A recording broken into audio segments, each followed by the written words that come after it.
The cops ain't likely to catch up with us, not tonight. So we can all be quiet and peaceable and listen to the music. It's time to turn off that, and it's time to turn up the volume and listen to Auto Dealer Live. Repeat after me. Auto Dealer Live.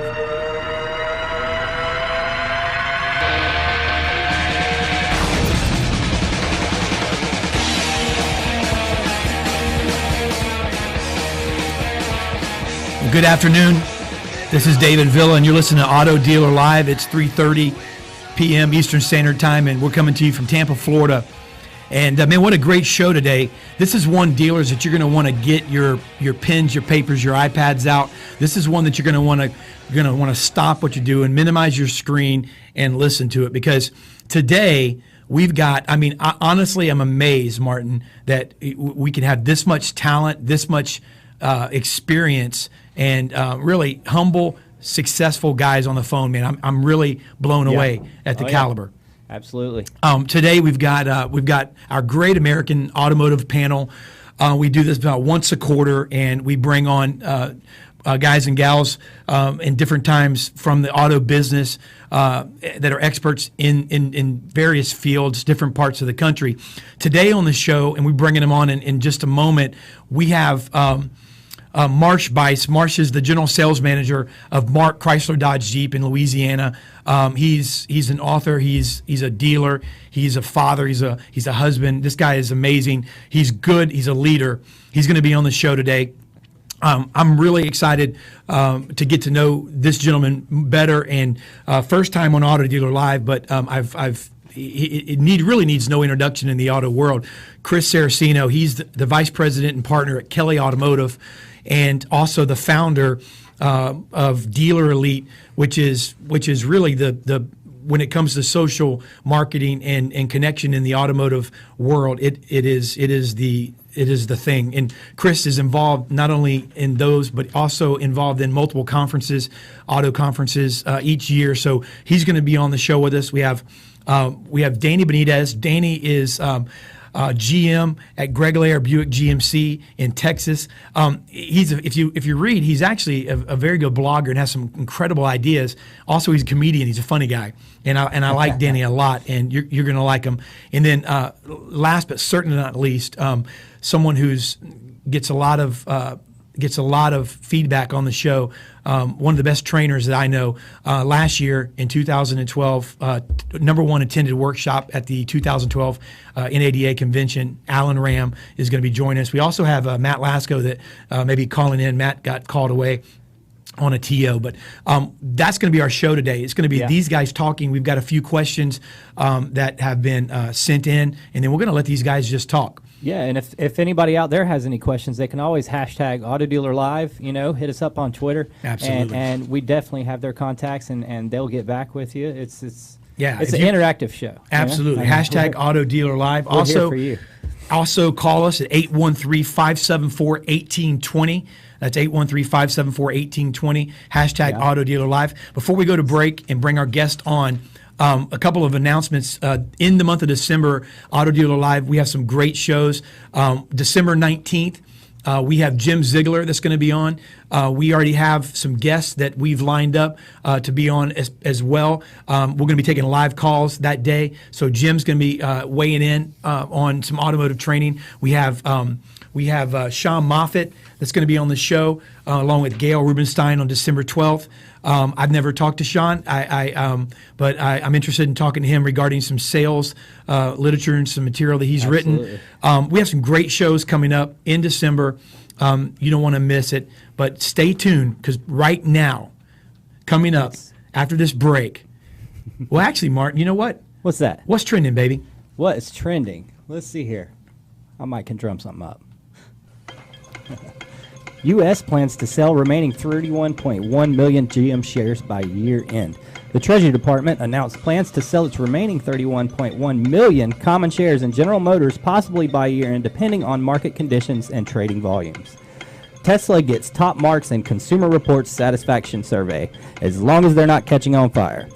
Ford betting iconic Mustang will lure overseas buyers. Ford is preparing to launch its Mustang coupe overseas for the first time, betting that the romance of the iconic iconic American car will draw more consumers to its showrooms. And Kia plans Super Bowl pitch to introduce K900 flagship. And let's see, what have we got? Honda equips the 014 Civic Redo with CVT, and VW wants German-style labor model at U.S. plant, but workers must vote. Ally Financial returns $5.9 billion to U.S. Treasury. Somebody's paying the government back. I don't know. I tell you what, man, that's like, I thought you were Paul Harvey for a second, baby. We're going to go to a quick commercial, 2 minutes. We're going to be back with the Great American Automotive Panel. Don't go anywhere. This is Auto Dealer Live. Sales manager, and you're sick of seeing 5 salespeople standing on your front porch for 3 hours waiting for one customer while talking about their fantasy football team, and a manager sitting inside hoping that someone brings him or her a deal today. If that sounds like your reality, we have a complete guaranteed solution that will teach your managers, salespeople, BDC, internet staff, and service personnel to drive traffic to your dealership by effectively utilizing the telephone and internet. It's all about converting your existing opportunities without spending any additional advertising dollars. Your people are talking to customers today. Don't wait until tomorrow to call us at 866-996-4665. That number again, 866-996-4665.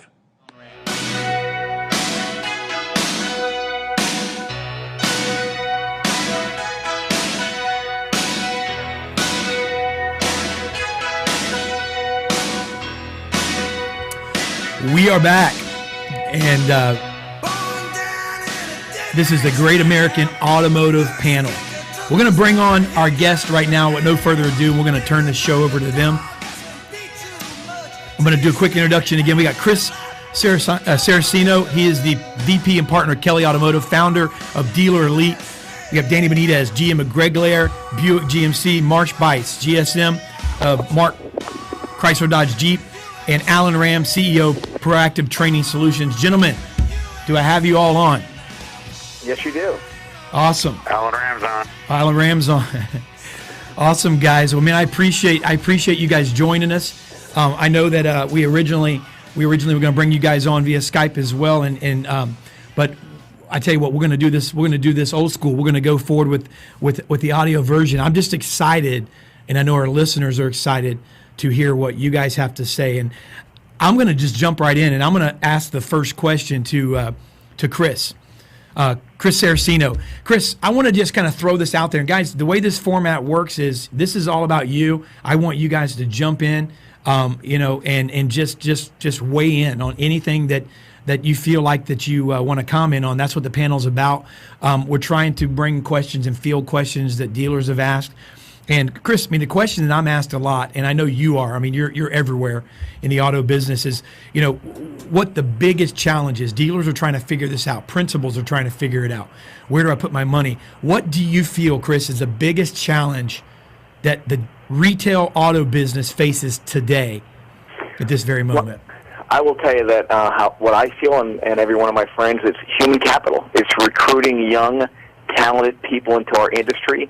It seems like people enter this industry for 2 reasons. One, you had a family member that owned a business or a dealership, or you got in by accident and said, I'll do this until I find a real job. And I would say most of us on this phone call right now on this show, we're on for either family member was a part of it, or we just figured we'd try it.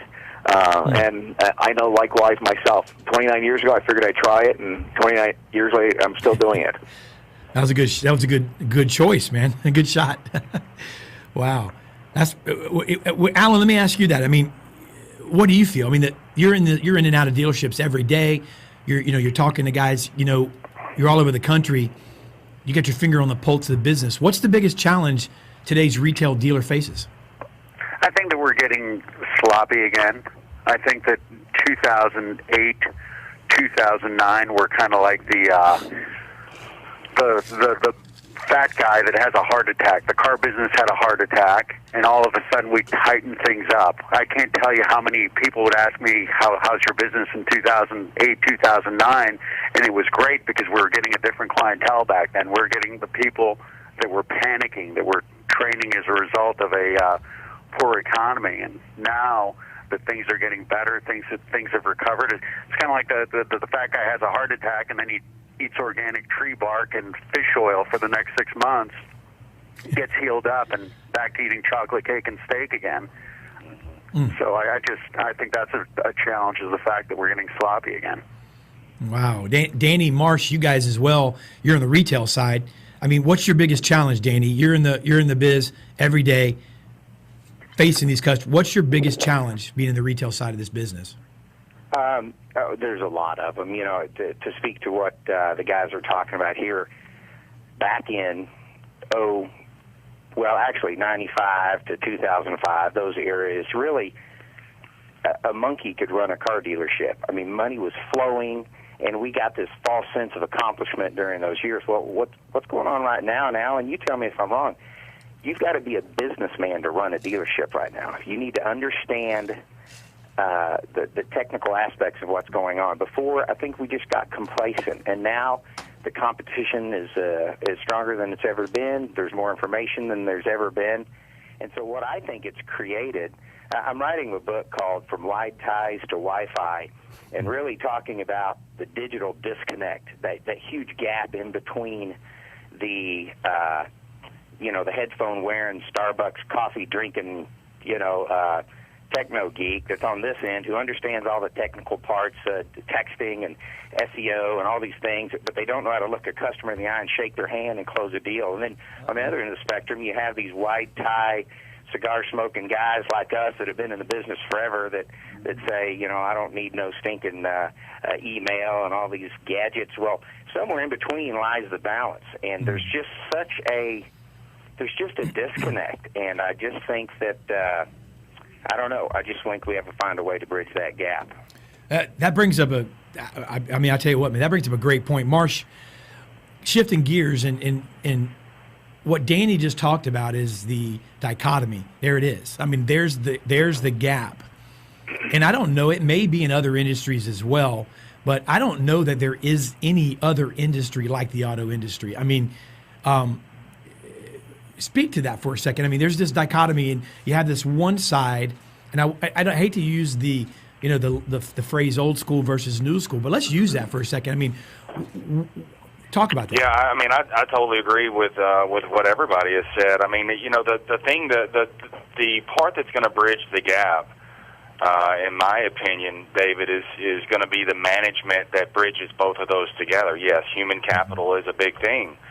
But I can tell you this, when the recession hit, it really, caused us to close ranks. I lost a lot of guys, and they, a lot of people just departed. But that was a time for me that I really I had nothing else. I had no other options. And it was something that I had to recommit myself. I realized how sloppy I was getting. Right. And that's something that I constantly keep checking my pulse every single day, in the sense of what am I doing not only to make myself better, but also make my people better too. So you have two extremes of people. It's amazing how this industry is. You have one side that's truly archaic, and then you have the other side that is speeding at light force with or light speed with technology, and it's up to the management to really recommit and bridge both of those things together. Some aren't just gonna make it. They've either, their people either have to recommit and replug in and re-engage, or they're unfortunately going to fall by the wayside. But that's a management thing where we can't just talk about it. We have to first recommit ourselves. We have to first be the change, and then we can help our people along the way. I mean, isn't this preaching to the choir, Chris? I mean, to you, obviously, this is music to your ears with what you do. I mean, you've got to hear this all the time. It's funny, and I oversee, we have 6 stores within the Kelly Automotive Group, and the one thing I notice is like it's all about the leader, and I believe the veterans, you either have to have and they laugh at me when I tell them this, but you have to be paranoid and fearful if you're in this industry for a long time to say, I need to keep up to date with all the new things that are happening, because if you don't, you're going to be, no one's going to want you, and you're just going to be out the pasture, and you won't even get a job as a sales consultant. So I'm always talking to the managers saying, guys, you have to have some paranoia. I don't care if it's paranoia or fear, but or motivation, whatever you need. Right. But we got to understand what's going on, and we got to understand what's happening, and we also got to have to make sure that we're out recruiting young talent into this business. We owe it to ourselves in the business. This is such a wonderful, exceptional business to bring other people in like us when we were younger into this industry. And again, if you're a small company and you only have a few stores, it's tough to do your one-on-ones, do your inventory management, to do your marketing, and everything you have to do all day long. And on top of that, hire, recruit, train, and do all the things you have to do. So, as a company, we have just gone out of our way to say, you know what, we can't do it on our own. We're going to do it. We're going to do what we normally have done, but we're also going to get some help. Just like some companies can't do the training on their own, so they have to have other companies. You have to have people like an Alan Ram come in and help us out and train. You can't do the recruiting on your own. You may have to have companies like Hire the Winners or TK Worldwide or Automaxers, but you have to look at yourself in the mirror and say, some of this I can't do on my own, and if you can't, then you get help. There's plenty of help out in our industry to help us out. But Alan's bouncing it to you. I mean, that's your wheelhouse. Obviously, Chris just spoke to that, but that's your wheelhouse. I mean, you're all about having the right personnel in the dealership and starting from the head down. Yeah, and there's something else I want to address just real quick, and because I've been chomping at the bit on this. Was it you, Danny, that was talking about competition? Not really competition, just the difference, just how complacent we got when money was flowing. And also how, I think you mentioned how competitive the car market is now. And that's what I have a problem with when we talk about how competitive things are. I have dealers all the time. I'll listen to their call monitoring, and they're as bad today as I guarantee you they were in 1991. How many of you, let me ask you this, Marsh, when you listen to your guys call monitoring, your salespeople, Danny, when you listen to your people on call monitoring, what do you think? Do they sound good? Or overwhelmingly, are they good? Are they bad? Are they great? What is your impression? Ours is much, much better. I've always said, if you really, really want to screw your day up, close yourself in your office, grab a cup of coffee, and start listening to phone calls first thing in the morning, and make sure there's no sharp objects nearby, because you're gonna hurt yourself. Ours much, much better over the last few years because of exactly what you said, Alan. And I've heard you. I've been to your. I've heard you on several occasions. By the way, side note, some of the best content I've ever had is really getting to listen to some of the things you do. But realistically, getting in there and training every day and teaching these guys how to handle the phone. It's the number one, absolute, positively biggest area for every dealership in the country to make an immediate impact on the bottom line. Listen to the phone. I listen to every single phone call. Sometimes it's treacherous, sometimes it's not, but you have to do it. And we're a small dealership. I appreciate all that. But when you talk to dealers, when I do these 20 group meetings, these dealers will tell you the main reason they listen to their call monitoring, it's just like you just said, is because it feels so good when they stop. Their people are terrible. As an industry, we selectively follow up. You know, what percentage of salespeople does a really solid job in following up their unsold customers? Forget about the sold customer base. You buy a car at most dealerships, you never hear from that salesperson again. So when we talk about competition, I think we need to look at, as soon as we're doing a good job in all these areas, and we've got no business falling, or a lot less business falling between the cracks, then we can talk about competition. There's a facility here where athletes train. It's called Athletes Performance, and you'll see these guys come in. They're cornerbacks in college, and they're seniors, and these guys are trying to get their 40 time down by 5/100ths of a second. These guys are working for weeks just trying to get their 40 time down by 5/100ths of a second. Why? Because of level of competition. It's the difference between being a 4th round pick and being a 2nd round pick. In our business, we don't need to shave 5/100ths of a second off our time. We just need to get up and walk briskly to beat the next guy. So I don't really see it as that much time. It's all blocking and tackling. If you block and you tackle properly, you can still win. You can eliminate the competition. Well, absolutely. Let me throw this out there because I'm kind of listening, and it's funny because I think the two go together. Marsh, you were talking, and then Chris, based on Dealer Elite and everything that you're doing, obviously you embrace the new.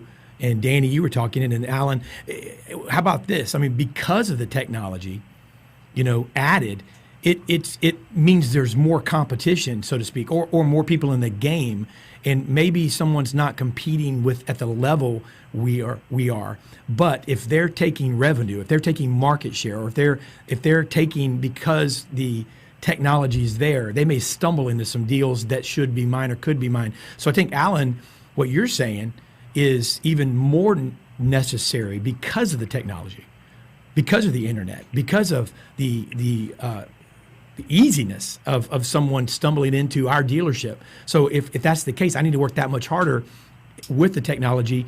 But you guys follow what I'm saying? I mean, Marsh, speak to that for a second. I mean, how much more important is it today because of the technology that you are on your A game, that your guys are doing a good job on the phone like Alan's talking about? Yeah, I mean the competition.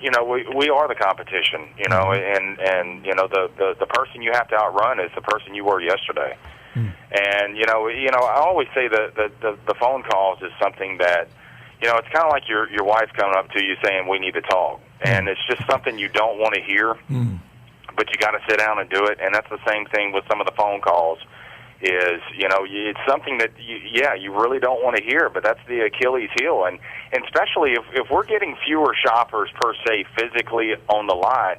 Well, more of it's coming through technology, not only through the internet, but also with the phone calls, and how we handle that determines whether or not they're going to show up at the 1.3 or 1.4 dealerships, whatever the number is. Chris? It's a never-ending. I always say it goes back to the people.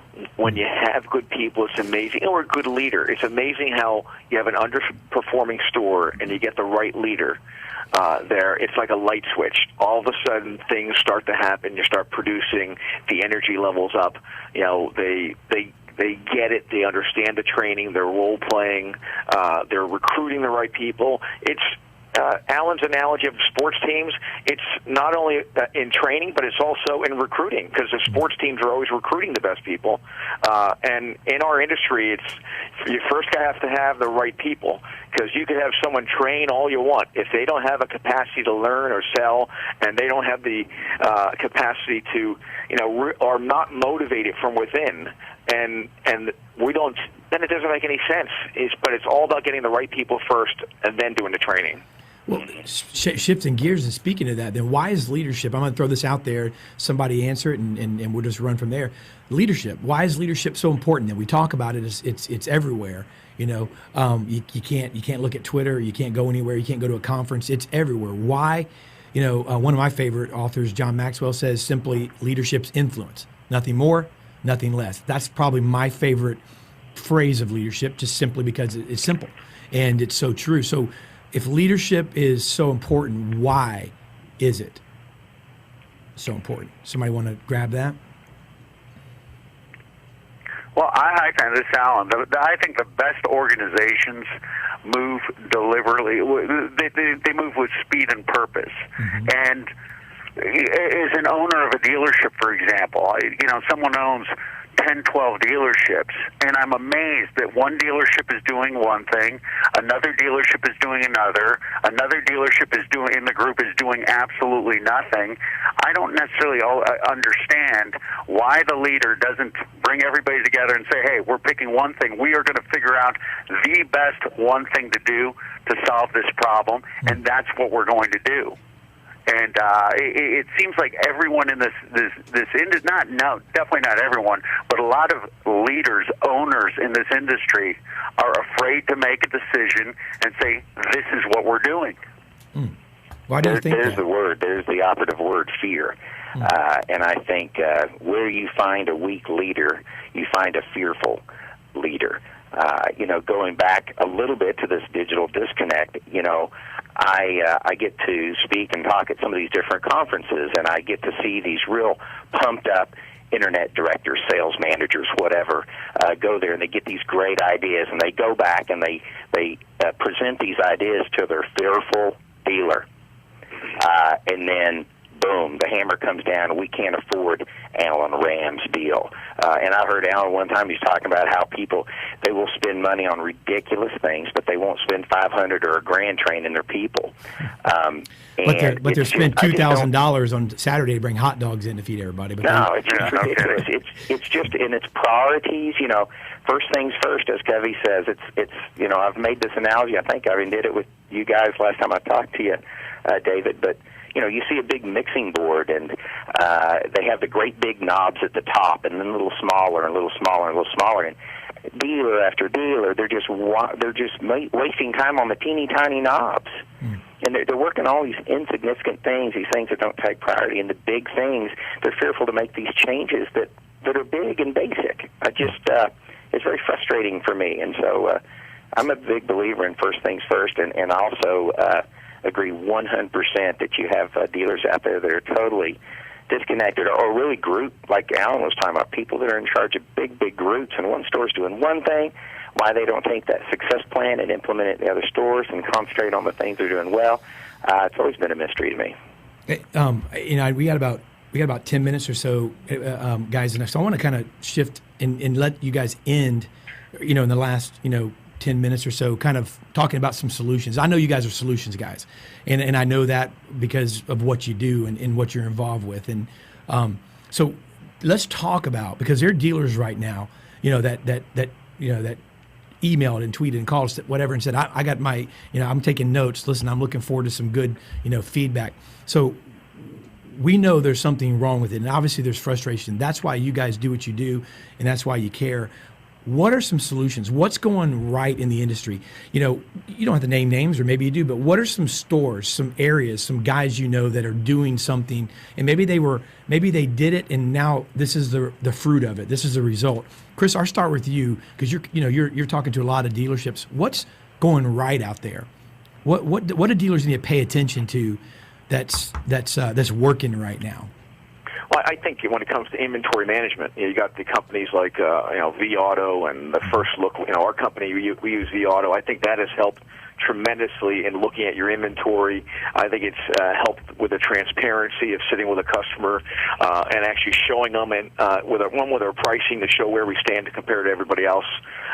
So that's been something that we have jumped on years ago that has helped us out.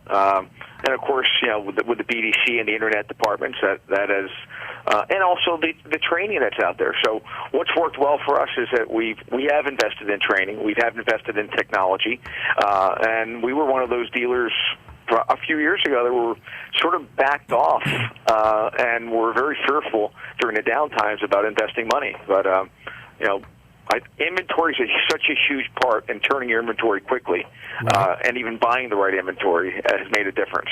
And the other thing I would say is where we get our inventory. We buy a large percent of our inventory right from our service department and online through either talking to people on Craigslist or people looking to sell their cars. We do that much more often and much more successfully than we have in the past. Very good. That's good. You're not. You're out of the box. You're not doing things the same way you did them 10 years ago. You're looking at new ways to take and get some advantage. So, Alan, kind of bouncing you. What's working today? What do dealers need to take a look at? What do you think's the first step that these dealers need to do to follow in the path of some successful dealers? You mean in addition to my training? Yes. Absolutely. I want to Okay, that We'll talk about your training for a second. I want to address something that I think can help dealers out as well. Okay. Because we were talking about human capital earlier. Where do we find salespeople? And that really is a problem. And I'll tell you where I came from and how I used to find people. Mm-hmm. I came out of the Marine Corps back in, I'm not even going to say in the let's just say in the mid-'80s. Mm-hmm. I got out of the Marine Corps. I came from Buffalo, New York, got stationed at Camp Pendleton, California, got out of the Marine Corps. I was fortunate in that I had a job lined up as soon as I got out. But so about a month or two after I got out of the Marine Corps, I'm working this other job, and I actually got recruited to work at Performance Nissan in San Diego. And so what I started doing at that point, if you've got a military base by you, there are so many good military people getting separated right now. And most towns have either an Army, Navy, Air Force, Marine base in the area. And I remember when I was getting ready to get discharged, 6 months before, they do a separations brief where they teach you how to fill out a resume, how to market yourself, how to go interview. Mm-hmm. So I used to go to Camp Pendleton, and you don't have to be a former military to do that, but most of you have somebody that is at your dealerships. And I used to go to Camp Pendleton and ask the separations people, hey, can I do your SEPS brief? And I'd go talk to these people that were getting out of the Marine Corps 3 months from now, 6 months from now, and I used to pull at least one or two good people to our dealership every time I went to a SEPS brief, because these are people, A, they deserve the opportunity, and really, if you face down the Taliban in Afghanistan, are you going to be afraid to go out and bump that customer $200? No. Amen. Absolutely not. I will tell you, in our store in Melbourne, Florida, there's lots of military there, and that is an absolute advantage when you have a military base or in your area. Wow. You give me Absolutely. They know how to, they'll listen to what they're told. They've got discipline. They're not going to show up 15 minutes late wondering where the donuts are. I tell you what, I will tell you the one thing they do, they expect details and instructions and training. And if you're not a store that you hire military people and then you don't train them properly, they don't want to be part of it. They want to lose them. Somebody that you're going to lose them. So you gotta, if you're doing the right recruiting, now you have to have the right training. I'll tell you what, man. Yeah, well, if you don't train them, you deserve to lose them. That's right. Well, it's. I think Craig Lockwood said, "Did you hire him dead, or did you kill him after you got him?" Mm-hmm. Well, we're right here in Tampa, Florida, so we're MacDill Air Force Base, and I tell you what, Alan, I just wrote it down. I guarantee my sales director is gonna know about that, because that's a great idea. Even if we're a marketing company, but I tell you where I'm going, because we're right here. So, what a great idea! Before we ask the Marsh and Danny, what I hear, man, is just out of the box. Dealers that are listening, I mean, whatever happened to just old-fashioned? I mean, Chris said something a minute ago, I think it was Chris, that said, we have got to raise up young guys like we were, like what happened to us when we were getting into this business. And if we really believe that you can make a living in the auto business, that, it's not this snake oil sales, plaid jacket, bow tie, slick hair, shiny shoed kind of, mentality that used to be, but there's really legitimately guys like you that, people should be honored to work for, that can make money and build a career. If we really believe that, which you guys do, then why not go out, boots on the ground, and recruit some folks? I tell you, some of the best people I've ever, and it really convicted me, because some of the best people in 16, 17 years of doing this that I've ever had work for me, I went out, I remember one time walking out in a parking lot, going to lunch with one of my business partners, and there was a salesperson that was getting out of her car and next thing you know, I recruited her. She was one of my top salespeople for 2 years, and I recruited her out of her car going to visit somebody. Whatever happened to that? And so that was great, Alan. That was. I think that's really good. I tell you what a little bit of the problem is we talk a good game as managers. We'll go out there and we'll recruit a waiter, or we'll spit good game and whisper, oh, you can make this kind of money, and I'm making this kind of money, and we whisper those things, but then when they get here, we drop them like a bad habit. And what's different with us, when we came into the business, really most of us on the phone didn't have many options. We had to make it work.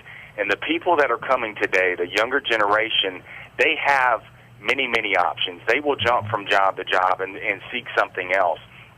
So I think what is so important for us is to make sure, when you do recruit somebody or we do get somebody here, that you know what, you give them every opportunity to succeed. And that means, and it's hard, that's what's so difficult, is you have to pour so much energy, so much love into, you know, from what you have, pour it into somebody else.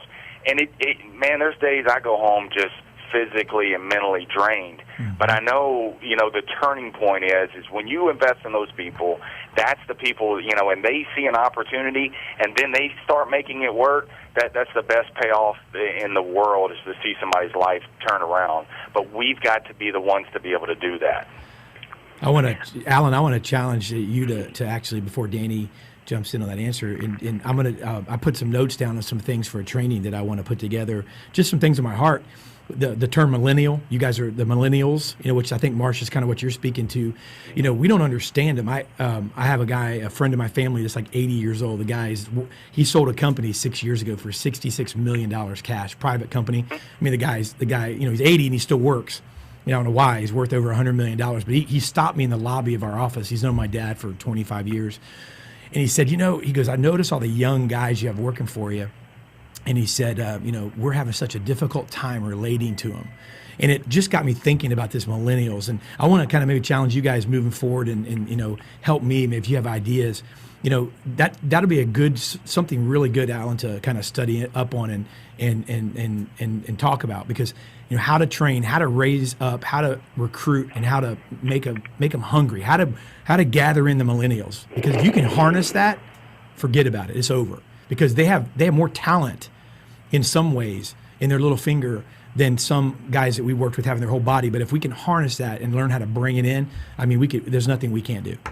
And just kind of throwing it out there. But well, I'd like to. I'm a believer that you know, we've all heard the statement: the speed of the leader is the speed of the pack. You know, a 5 does not hire a 10.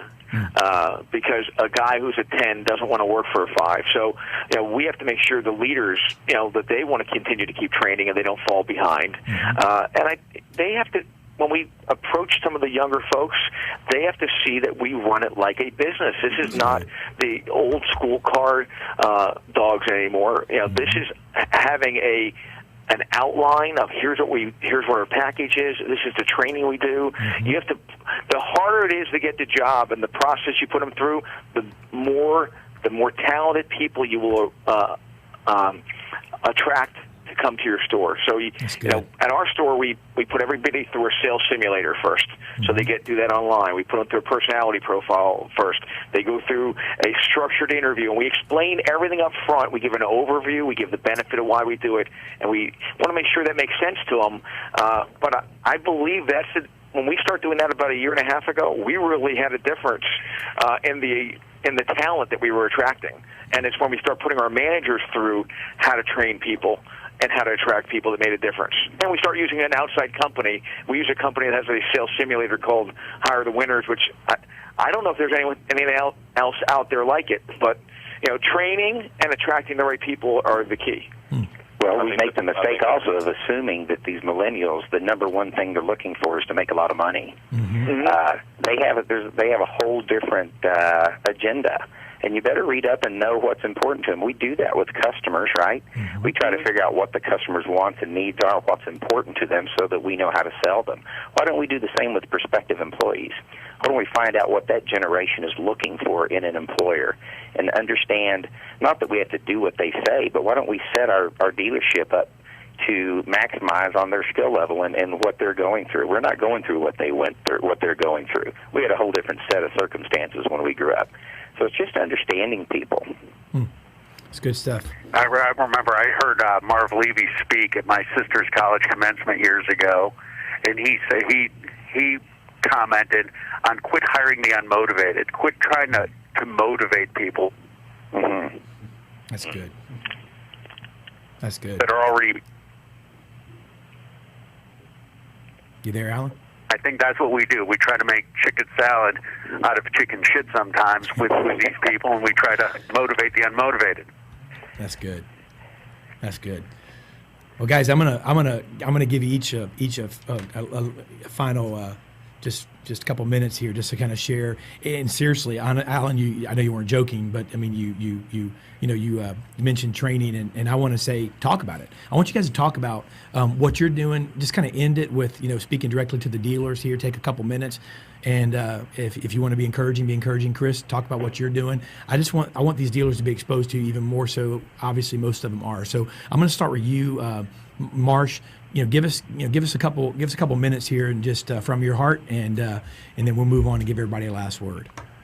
Well, everything, and not to sound redundant, but everything I write about it's my diary basically. All my blogs, everything I put in the magazines and stuff it's the diary that I'm going through and my guys are going through, and it's something that if again I work for a very old school dealer that does not believe in spending any money on the training, and if you're on the desk and you're faced with that kind of situation, you can stand around and bitch about it, or you can take what you have and maximize it because there's plenty there. We have acres of diamonds all around us. There's plenty of opportunities to sharpen our skills and to make your people better. So use what you have. To stop standing around bitching about what's not happening, and just make it happen yourself. You take it upon yourself, and you be the change, and you know what? Great things will come your way.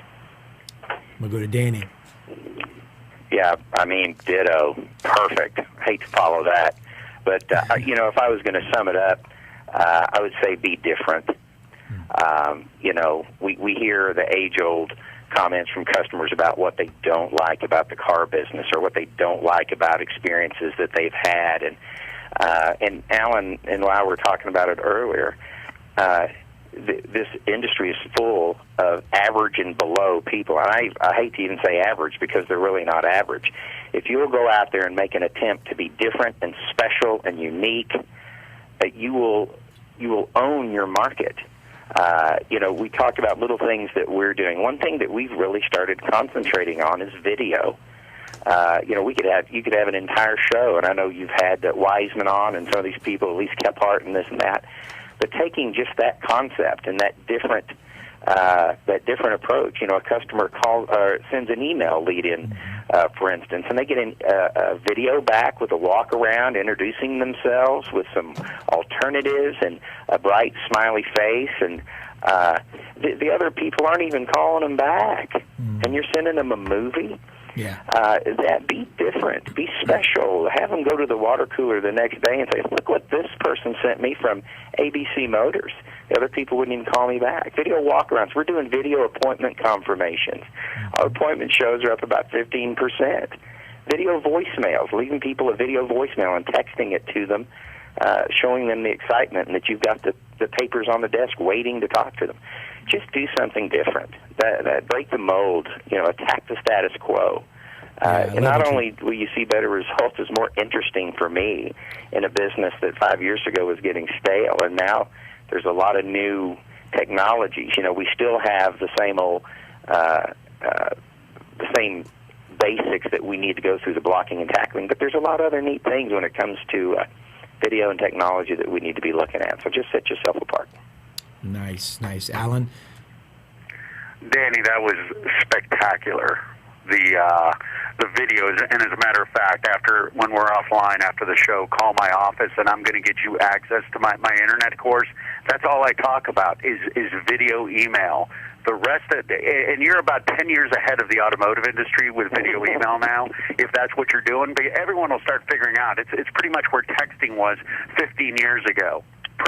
For at first a few people were doing it, and then more and more people. Now everybody does it, and I think video email is the same way. But unfortunately, the car business, or fortunately for guys like you, the car business is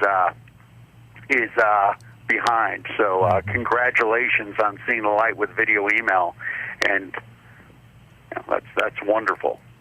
Get smart. Absolutely. Well, I didn't invent it. No, I know you didn't. There's another. That's a really great. There's a little bitty point there at the end too, David. Everybody quit trying to pretend you invent everything. Find somebody that's doing something spectacular, right, and go do it. Use it. Quit trying to reinvent the wheel. Absolutely. Danny blogged about that a couple of weeks ago, and we started doing the video email appointments. When I saw that with Danny, I'm like, that's beautiful. It's so simple. It's free. And you know what? It's going the extra step. I mean, it's something no other dealer's doing. Hey, look at the video. That's beautiful. Look at the video voicemail. It's fantastic. It's funny. And I'm telling you, we're getting people to call us back instead of leaving these ridiculous voicemails. I got some real good information for you, or whatever. These video voicemails are. It's almost funny how effective it is. So check that out too. It's kind of fun to. Definitely. Any one of you after this call my office, and I'll give you all access to my internet course, where that's, like I said, that's all I talk about is how to execute the video, the what to say, what to put on it, what to do. It's fantastic. You rock, brother. Appreciate that. Yeah, How do you, appreciate Alan? it. What's that number of your office there? If you don't mind, do you throw it out What's there? that? What's your office number? If you mind, throw it out there. 866-996-4665. No, you're not offering that to the whole audience, are you? I will show my internet course to anyone that calls in. Anyone calls in, wants to see it, I'll show it to anyone. Okay? Yeah, it's worth it. 1-866-996-4665, because it's huge. You look at how people used to have the way we communicate, and I'm going to take Danny's point and run with. Do I have like 1 minute, David, to rant? Yeah, sure, man. Go ahead. Okay. You look at how we communicate. The way humans communicate, the way we absorb information, 7% is through text and written word. That's why anyone on this panel can relate to this.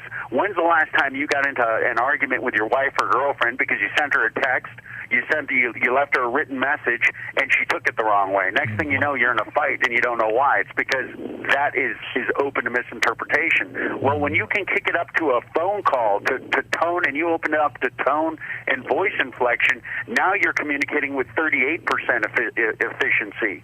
Well, when you can add body language and facial expression, that's an additional 55% efficiency in the way we communicate. So when you take tone and voice inflection, 38%, and visual cues and facial expressions, 55%, you're at 93% efficiency when people can see you. Now, so you think of how people used to buy cars years ago, back in the 1960s, 1970s, before every third grader had an iPhone, people used to have to pack up the family and come out to the dealership and drive the car. We were communicating with 93% efficiency. Mm-hmm. Well, in the 1970s and 80s and beyond, everybody has a telephone. So customers started figuring out, you know what?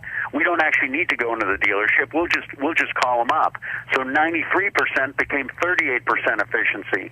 Well, about 20 years ago or so, Al Gore invented the internet, and people just started emailing us. And so now we're communicating with 7% efficiency. And these internet managers, and we were talking about that earlier, are playing right into that. They write people letters. We pen pal with people. We run them letters back and forth.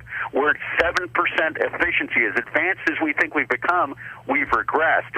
So when you can embrace video email and incorporate, like I said, the facial expressions, the tone, the voice inflection, all that, we take the advantage back. That's why video email is so powerful, and guys like Danny are so far ahead of the curve. Well, I would just say get ready for your phone to blow up, Alan, because, I mean, that was pretty good. That was pretty good right there. Any dealer that, honestly, if it's anybody that has a brain and a desire to succeed in the auto business, you need to be calling up, because that's pretty powerful stuff. Chris, I'm going to give you the final word here. Well, I would ditto everything they said, and I would just end it with, listen, if we want to be great, we have to surround ourselves with the best people out there and other leaders in the auto industry and business. If you don't, you should know what you're good at, and if you know what you're not good at, you hire for that, and you make sure you have the right companies come in to help you out. And I am a big believer, if you really want to change behaviors, as leaders, we have to make sure we recognize and reward the behaviors we want. And you got to recognize it quickly, and that's how you change the behaviors you want at the dealership. Well said. Well, gentlemen, Chris, just for the record, who's your daughter's favorite trainer? Alan Ram. Like I said, she is in the industry for 2 years and has been a huge success. Started in sales, internet director. Now she's working with Auto Trader. Nice. That was unsolicited. And Marshall, who's your Danny? Well, guys, man, I want to thank you for coming on. It's been an incredible discussion. I'm just going to ask you on the air, would you guys consider coming back again soon? Absolutely. I appreciate that, guys. Absolutely. Hopefully we had some Later good. on this afternoon. Great.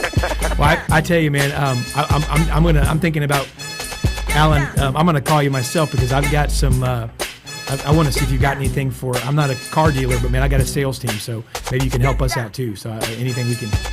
Happy we can to. do. Awesome. Well, guys, I appreciate your time. You've been listening to the Great American Automotive Panel, and we'll be right back. We're gonna wrap the show up. Thank you, guys. Good. See everybody on Dealer Link. Thank you. Bye.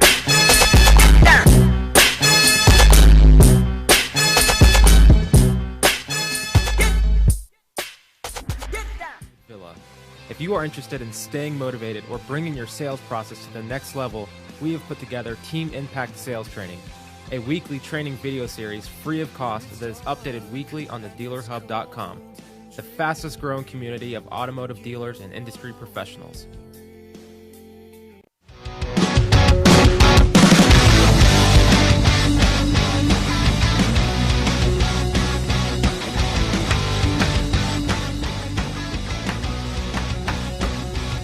We're back, and man, what an awesome show! If you missed it, you gotta listen. Don't worry about it; it's archived.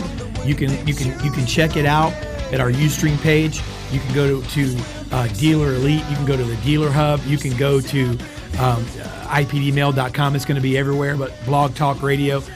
You do not want to miss what just happened. We've had the Great American Automotive Panel. We've had Chris Saraceno, Danny Benitez, Marsh Bice, and Alan Ram on, and they have brought the mail. I couldn't think of anything to say, but they brought the mail. Does that make sense, Jason? That makes sense. That makes sense. Makes Yes, okay, absolutely. Martin. All right, They delivered. they delivered the mail. Here we are, a smart mail company, and I can't think of it. They delivered the mail. They brought it. It happens. They brought it. It happens. They brought it. All right. They dropped it like it was a hot potato. If my 12-year-old Did they shake it like a salt shaker? If my almost 13-year-old were here, she'd be like, "Shut up, Dad. That was lame." Dad. Hashtag Auto Dealer Live. Tweet us, man. We want to know what you think about the show today. Phone number here. Call in. Listen, we'll take your questions. 813-574-1820. 813-574-1820. If the show's over, call in. Somebody will get it for the studio. If you want to be a guest on Auto Dealer Live, listen, we're booking it. We're already into 2014 now with our guest. A couple of shows to tell you about as we're getting ready to wrap up. Sean Moffitt is going to be here on Auto Dealer Live December 12th. You do not want to miss it. Listen, he's going to break it down. What an incredible sales trainer, author, motivational speaker this guy is. He's got over 300,000 followers on Twitter. He's going to be bringing it live on December 12th. We got Gail Rubenstein. A couple of shout outs, and we're going to tweet and make sure that V Auto, TK Worldwide, guys like that. Chris Saraceno did some shout outs with those guys, and we'll make sure to get them on Twitter. But speaking of V Auto, Gail Rubenstein is Director of Dealer Operations, I believe, for V Auto. She's going to be on in December. We have Mark Tewart, December 5th. You do not want to miss that show. Mark's a trainer. He's featured a lot on Dealer Elite. Great guy, great content. Man, just an absolute mastermind. Really schooled in the automotive industry. And the one and only Jim Ziegler is going to be with us. Jim is, let me tell you something. This guy is probably one of the best car guys I know, one of the best trainers I know. Just absolutely, man, in my opinion, a book of knowledge. And I am honored to have Jim on. Jim is all over social media. He has over 100,000 people that follow him on a regular basis in social media in general. And we're expecting an absolute insane show Alpha on Dog. the Alpha Dog, the man, the Alpha Dog. That's and Jim. That's DAWG. That's DAWD. That's like Randy on American Idol Dog. That's like, what's up, dog? He's the Alpha Dog. DAWD dog. That's like you know when you say what's up, dog, that he's going to bring it. Yeah. December 19th, Jim Ziegler is going to be with us, and so December is what, man? It is just absolutely a month that you don't want to miss. A show, not one, Auto Dealer Live. Before we go today, listen, I just want to bring up a couple things, Martin. Thanksgiving's next week, and I just want to say, you know what, how thankful and grateful I am. I'm thankful for for a couple of things. I'm a Christian. I'm thankful for my Lord and Savior, Jesus Christ. I'm thankful for my company, my family. I'm thankful most of all, next to him, my wife Diana, my children. I'm thankful for just his grace, everything that he's done and been to me, everything this company means, my employees, you guys. I'm thankful for the producers. I'm thankful for our clients. I'm thankful for our listeners. I'm thankful for, man, you know what? I'm so grateful for everything that I have. How about you? Absolutely. I second that. And to add to that, I'm thankful for the food that I will be receiving. Let me tell you something. I'm thankful for turkey. the turkey that gave his life. Yeah. That's awesome. I cannot wait, man. Let me tell you something. That's one day, Rick brother. in there, I'm Football. sure he could get you a good turkey. Oh, yeah. Not one stuffed and mounted like in the office in there, but Yeah. I can't wait to eat, man. I'm starving. I'm hungry right now. So. Yeah. Martin, before we go, baby, top 10. Give us the top 10 one day. What's your top 10 today? We're going to do a top 10. Well, why not? Throw a top 10 out. All right. Let's see what we got here. Okay. This is going to be the top 10 dumbest cars of all time. Okay. Top 10 dumbest cars. I believe one of these on the list, Dave has talked about him rolling. I thought you were going to say I owned it. No, I don't have any dumb cars. I think you were rolling with some of your buddies in it at one point. Okay. Anyways, let's get it going. Number 10 is 1990 Chrysler Imperial. Number 9 is the Chevy SSR, kind of a nice car. Number 8 is the Volkswagen Phaeton. Number 7, Lincoln Blackwood. Number 6, the Mustang II, nasty. Number 5, the Nissan Murano. Number 4, the Cadillac Cimarron. Number 3, the 1961 Amphibicar. And number 2, the Pontiac Aztec. But number 1, number one ladies ugliest. and Was it gentlemen, ugliest cars? No, dumbest cars. Dumbest cars. The number one dumbest car. The car's got a brain and it's dumb. Dumbest cars. And I believe that Dave has personal experience with this car. Okay. The number 1 is the Ford Pinto. Oh. Fewer cars hurt America's perception of hatchbacks than the Ford Pinto. Not only is it the dumbest car, before we go, real quick, not only is it the dumbest car, it is the least pickup girl car that exists. The number 1 least pickup girl car that exists on the planet is the Ford Pinto. You will absolutely be single for the rest of your life if you have one. Thank God they stopped making them. Martin, what a great show. Guys, you've been listening to Auto Dealer Live. I'm David Avila. Do not miss hashtag Auto Dealer Live. Phone number 813-574-1820. Do not miss our show next week, Thursday, 3:30 Eastern Time, coming to you from bright, sunny Tampa, Florida. Thank you for listening. I'm David Avila, and this is Auto Dealer Live. Martin Mounts, and we are Auto Dealer Live. Have a wonderful weekend. All right.